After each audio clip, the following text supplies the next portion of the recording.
Welcome back to Anti-War Radio on Chaos 95.9 in Austin, Texas.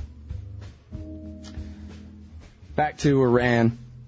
Top story today on antiwar.com. For neocons, Iran aim is still regime change. Independent historian and investigative reporter Gareth Porter. Welcome back to the show, sir. Thanks again, Scott, as always. Good to have you on here. And this is interesting. More reporting based on your discussions with former NSC staffer Hillary Mann. Is that right?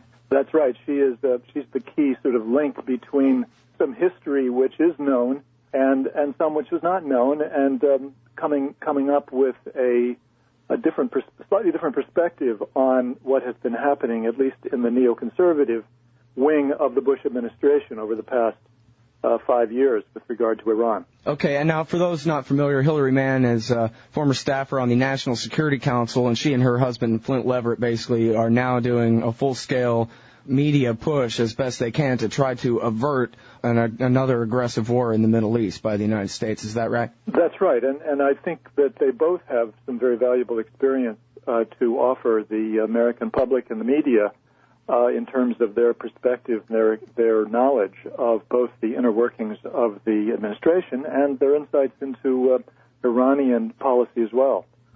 Now, I have to tell you, Gareth, I should be used to these things, but still, no, I admit, at least mildly surprised when I read in your article that within the administration, they refused to accept the reality that the Iranian-backed Shiites had come to power in Iraq due to American policy until the end of 2005. That can't be right. Well, this is a generalization, of course, and I'm not in a position to guarantee that every single person who considered himself or herself neoconservative within the administration shared that view. But I think that this is based on Hillary Mann's acquaintances with neoconservatives who she had known when she had been associated with the Washington Institute on Near East Policy twice in the 1990s, and was able to follow their thinking while she was in the administration, and then both within the NSC and later when she was in the State Department.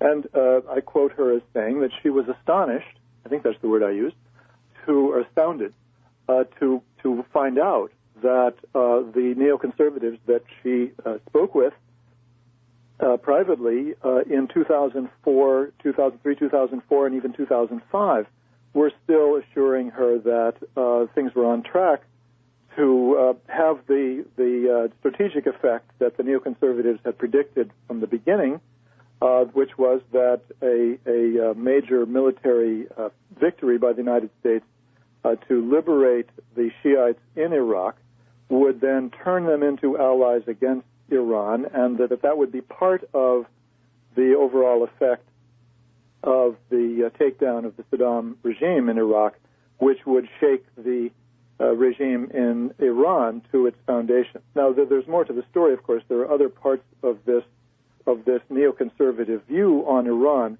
which gave them the feeling, obviously quite false, that the regime in Iran was very shaky, very vulnerable to being shaken from outside by the exhibit of U.S. power in Iraq. And also, I also point out elsewhere in the article that the other important factor in the viewpoint of these neoconservatives was Syria, the Ba'athist regime in Syria, which they regarded as an important prop of the Iranian regime because Syria was such an important ally.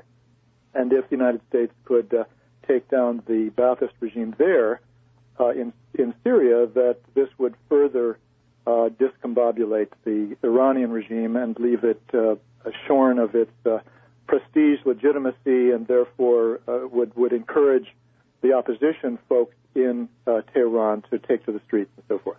What stopped them from going into Syria right after the invasion of Iraq? Well, that story certainly has not been fully told, but clearly this was opposed by Colin Powell in particular, and he definitely still had some clout.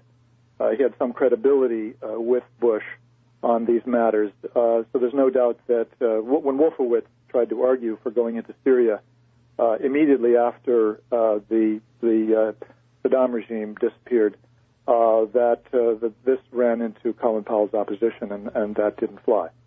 Mm-hmm. Now, I'm sorry, to get back for a minute to the refusal of at least prominent members of the neoconservative cabal in the administration to accept the reality on the situation in the ground in Iraq in terms of Shiite power and which way it was leaning and so forth. Would you include Dick Cheney with that? Well, I do in the following sense. I mean, we don't have anything directly from his own mouth to rely on, but the key point is that he hired David Wormser, who is one of the most prominent neoconservative theorists, you might say, and the architect of both the Shiite strategy in Iraq, which he argued in a 1999 book, would, as I say, would help shake the Tehran regime by showing that Iraqi Shiites are not only different from their brethren in Iran, but also get along better in this democratic system that would be set up, and therefore that they would hold up a model for Iranian Shiites to emulate. And Wormser is very much on the record and very decided in his views on both the effect of the takedown of the Saddam regime and the takedown of the prospective takedown, I should say, of the Syrian Ba'athist regime and their effect on the hoped-for change of regime in Iran. So that is on the record. It's very clear. Wormser has essentially reconfirmed his views on particularly the Syrian angle of this regime change theory, the sort of regime change by the exhibit of U.S. power and the impotence of Iran to do anything about it. In an interview that he gave to the Telegraph in the UK after he left Dick Cheney's office last September. So I think we have fairly good documentation on Wormser's viewpoint, and the fact that Cheney chose not only to hire him in the first place, but to stay with him as his Middle Eastern advisor all this time certainly suggests that Cheney was satisfied with his views. So ultimately, the clean break strategy, basically, this Wormser view that the road to Damascus and Tehran runs through Baghdad, and we got to overthrow Saddam first, and then that will spread democracy and revolutionary, wonderful change to the benefit of the West throughout the Middle East. The point, basically, of this article, what you're telling me is that they believed in this ridiculous religion all the way up until when? The end of 2005, the beginning of 2006, and only then did they say, well, I guess we are going to have to bomb Iran after all, when they had planned not to? That is the picture that emerges from the insight that Hilary Mann gives us with regard to neoconservative thinking. She cites the fact that she was still hearing this as late as early and mid 2005, and she says that a critical factor was, in addition to the dawning on these people that it just really wasn't working in Iraq, that it was a mess, an unholy mess of strife between Sunnis and Shiites, but also that the election, oddly enough, of President Mahmoud Ahmadinejad in Iran was a kind of breaking point for the neoconservative views. A view that there was still very bright hope for regime change without the United States being the primary force by going in militarily. And that is because the neoconservatives had a view of Iranian politics, which is really a rather unique. They believed that it was the real enemy in Iran was not the extreme right, was not the extreme conservatives, it was the reformists. And those were the people who stood in the way of a revolutionary change in the regime, because they were, pretending that you could have reform without revolution. And so the important thing was to basically get rid of the reformists. And what they were seeing in 2003, 2004, in both local and national legislative election, was that the reformists were in trouble. They were being pushed back by the conservatives. And so for the neoconservatives, that was good news, because that would remove what they regarded as the single biggest obstacle to a violent revolutionary upheaval from below in Iran. So when Mahmoud Ahmadinejad was elected, on the basis of really putting together a constituency that was not simply mullahs, but also sort of nationalism and populism, this, according to Hilary Mann, was viewed as really a kind of death knell for the view that now we have the way clear for regime change from below in Iran.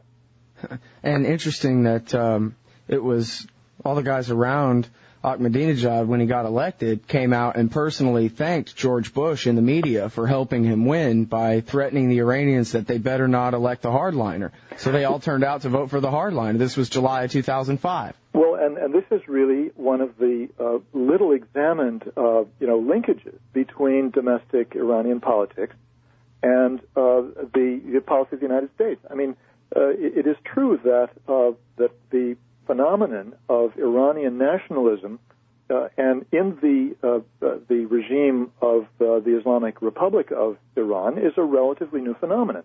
You still hear Noran Fedoretz in his now famous debate with Fareed Zakaria quoting Khomeini, the Ayatollah Khomeini, back in the early 80s, as saying, he doesn't believe in patriotism or nationalism. He says, let Iran burn. But this was not the viewpoint that was being voiced during the election campaign of 2005. Quite the contrary. Nationalism and patriotism had become really central to Iranian electoral politics, and I think that is that was somehow beginning to dawn on the neoconservatives that they had a new problem there. Mm-hmm.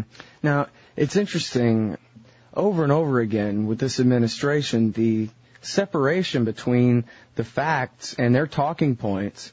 I understand that politicians lie. That's how they operate. That's okay. But it seems like the lies that they tell are really the same things they tell each other in their private meetings, and they believe their own garbage. I mean, well, this is absolutely right, Scott, and that's why I think when you're talking about the neoconservatives, and let's face it now, there are a dwindling number of these in the administration, right? And we have to be clear on that most of the major voices, including David Wurmser, have left the administration. John Bolton, of course, has left. Wolfowitz left much earlier. Feith has left. All of these people who represented a very tight-knit team who shared some of the basic premises are gone now, and that leaves basically Elliot Abrams and a few stragglers left behind. But Abrams, as Deputy National Security Advisor, still has a good deal of clout and is able to maneuver bureaucratically, I think, to affect policy in a way that certainly is far beyond the numbers of neoconservatives within the administration. But I think we should be clear that this article is just about the neoconservative, the neocon element of the administration. And like everything else that you write in 1,200 words or so, it is only part of the picture. And I want to be clear on that. Sure. And now, back to the reformers. I remember in the late 90s, and I guess the early part of this century, you had the president was this guy Khatami, right? And he was allied with this other politician, I think, Rafsanjani. Maybe they were rivals, right? Khatami and Rafsanjani, of course, were rivals. Right. But both of them were also rivals of Ahmadinejad. And Khatami was certainly the one who the neoconservatives had targeted as their main enemy. Well, if the neocons considered the Iranian reformers to be the enemy rather than the right-wingers, was it, you're saying, well, I'm confused, because then when Ahmadinejad got elected, which seems like would be what they wanted, then that reality came crashing down around them, and they realized how much more difficult it was going to be than they thought. Well, I think that's right. They did realize that, and as I say, I think it's because, and I have to admit that this does suggest a degree of sophistication that one would not expect from the neocons. Nevertheless, according to according to Hilary Mann, they did acknowledge that there was something new going on with Ahmadinejad's election. That is to say, he did represent something more than simply the narrow set of very right-wing mullahs who one has associated with the extremist views of Ahmadinejad on certain issues, such as Israel. And so they did recognize that something else was going on here, in addition to, the fact that he was aligned with one faction of the clerical establishment in Iran. According to Hilary Mann, one does have to say that the extreme right in this country was beginning to pay closer attention to what was really going on there, and was saying, "Uh-oh, we've got a problem with our theory." Oh, sure. I mean, the idea that it took, any longer than any point at the beginning of 2004 to understand that the Supreme Council for Islamic Revolution in Iraq had inherited the place. I mean, don't these guys read Robert Dreyfus? Don't they know? Don't they know what the hell on the ground I take that as a rhetorical question. Yeah, I guess so. I remember reading an anecdote one time about Paul Bremer said to the 23-year-old daughter of a Republican donor who was his aide on the ground in Iraq, who's this guy Sistani, who, referring to the Pope of the Shia, the highest ranking religious cleric in all of Shia'dom, and she said, oh, he's some minor, cleric, it doesn't matter. And I can understand that going on in 2003 or whatever, these know-nothings, but it took them till the summer, the fall of 2005 to understand that, hey, we just gave the south of Iraq over to the Iranians? Well, see, this, I think, you're pointing to a phenomenon that can only be understood in the context of, bureaucratic politics in which people who are very, shall we say, have a higher estimate of their own intelligence than is warranted, have committed themselves, not only privately, but in the case of Wormser and others in the administration, and outside the administration, like Jarect at the AEI, to this idea which had nothing to do with reality. And so, the logical thing to do, well, not logical, but the human thing to do in that situation, particularly when you have a lot of power, is to cling to your own views and continue to interpret away those pieces of evidence that conflict with it. And that's the way you get into wars. I mean, you simply explain away everything that conflicts with your interpretation of reality, and that interpretation continues to guide you right down the path to destruction, to a disaster. And that's exactly how they got into Iraq. And I must say, in a slightly different context, with a different set of players, I do think that that's the path that we're taking into war with Iran as well. People who have a particular view of reality, who have a particular assumption that they refuse to give up, partly because they have already committed themselves to it, and as time goes by, and the cost of admitting that you're wrong gets higher, they become more and more reluctant to admit that they were wrong, and therefore take steps that end in disaster. And this brings me to a theme that I'm going to start hammering away at from now on, which is the direct, I think, amazing parallel between the path that we took to war in Vietnam and the path that we're taking to war in Iran. Because I think that those two situations merit very, very close attention because they're so similar. Daniel Ellsberg told me, and it's in his book, Secrets, a memoir of Vietnam, that he went as a civilian advisor to the Pentagon, I think it was, or maybe he was actually in the Marine Corps at the time still, and was some kind of special advisor who went around South Vietnam taking measure of things. And he said not only he knew, but everyone knew in 1961 that this thing was going nowhere. In 61. I think that's certainly true of those people who were at the grassroots, the rice roots level, who were not bucking for a promotion and who didn't depend on buttering up their superior by telling them something that wasn't true. Right. I think that's true. But of course, the way the bureaucratic structure works is that there are built-in incentives for not telling the truth, for telling a lie, because that is what conforms with the line which is politically useful to those who have power. Right. Now, when you talk about reality finally getting through to these people in the summer, I guess, apparently, of 2005 with the election of Mahmoud Ahmadinejad, or however you say it, yeah. I'm reminded of Philip Giraldi's article for the American Conservative, August 1st issue. It was right then that his sources at the Strategic Air Command leaked to him that Cheney had ordered them to draw up plans for a full-scale air war against Iran, including the use of nuclear weapons. And this is 2005? Right. The summer of 2005 was when that story first broke. And it was August 6th? August 1st issue. It actually came out in the middle of July. Well, of course, the Iranian presidential election was June of 2005, and you know, I'm not in a position to try to draw that link, but that's an interesting couple of dates to conjure with. I'm sure you're familiar with Scott Ritter's articles in Al Jazeera from 2005, Sleepwalking to War with Iran, and the war with Iran has already begun.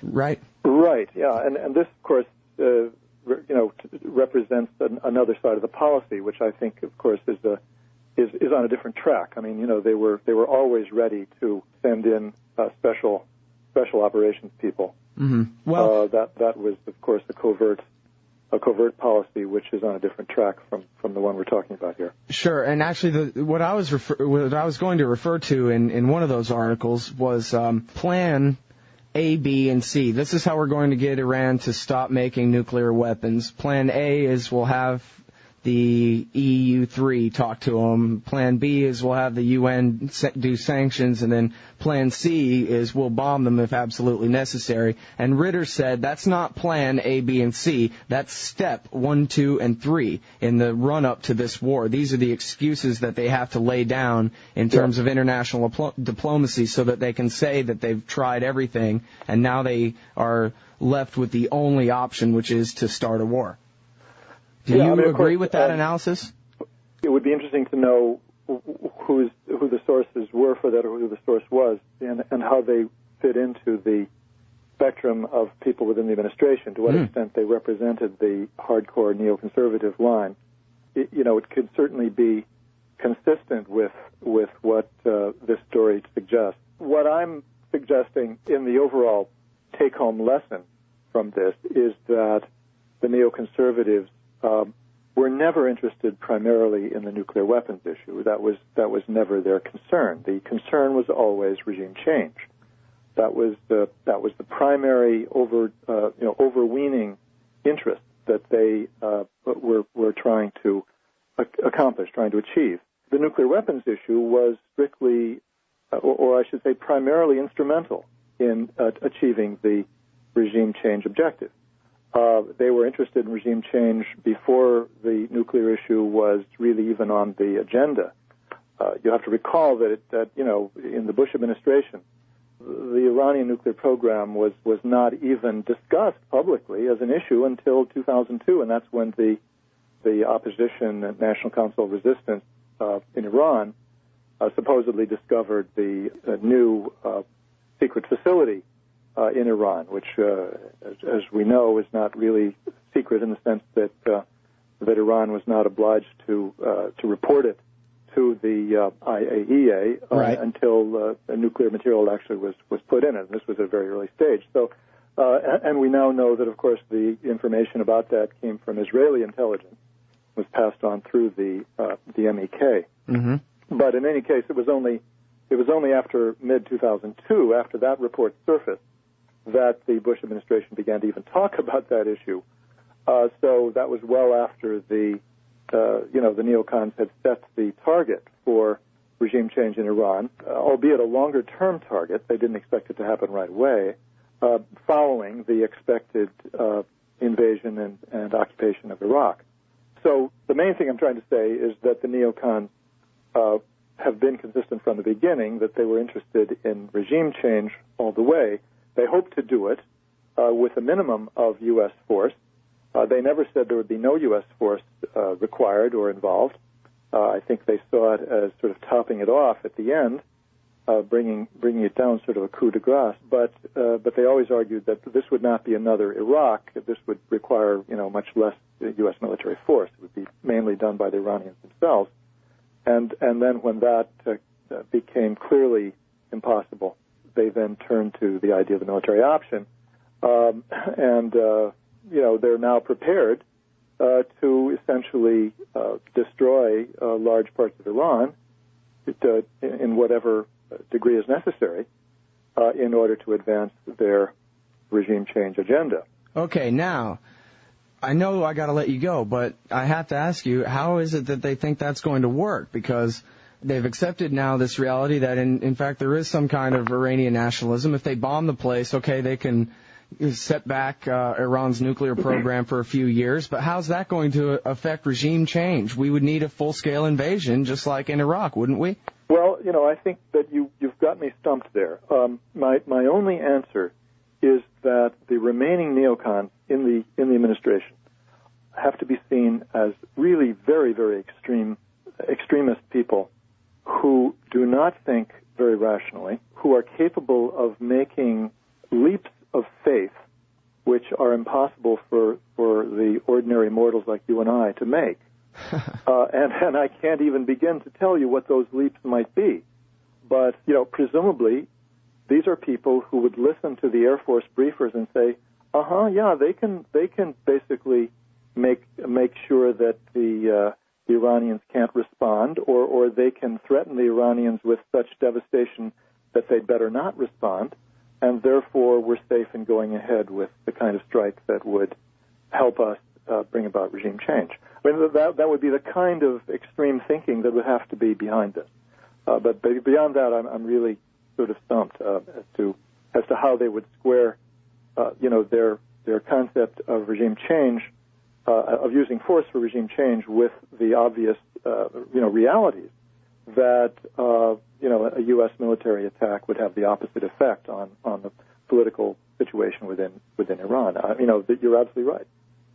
All right, everybody. Gareth Porter, he writes for the Huffington Post, for the American Prospect, for Interpress Service, and you can find all his IPS articles at antiwar.com/Porter. Thanks very much for your answers today, Gareth. Appreciate it. Thank you very much.